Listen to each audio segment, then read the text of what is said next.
Mukhang may pa-feeding program tayo today, Miss Heart.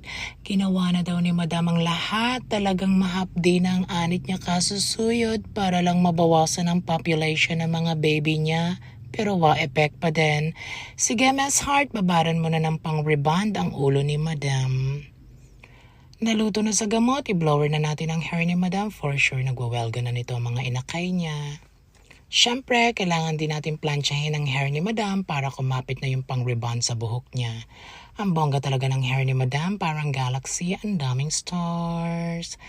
Mamaya na naman magkamot, Madam. Parang awa mo na at namamalansya sa Miss Heart. Pati tuloy sa Miss Heart, nangangati na din ang ulo, Madam. Wow! Ang cute-cute naman ng mga chikiting. Ang lusog-lusog na mga baby mo, Madam. Okay. After planchahin, lagyan na natin ng neutralizer ang buhok ni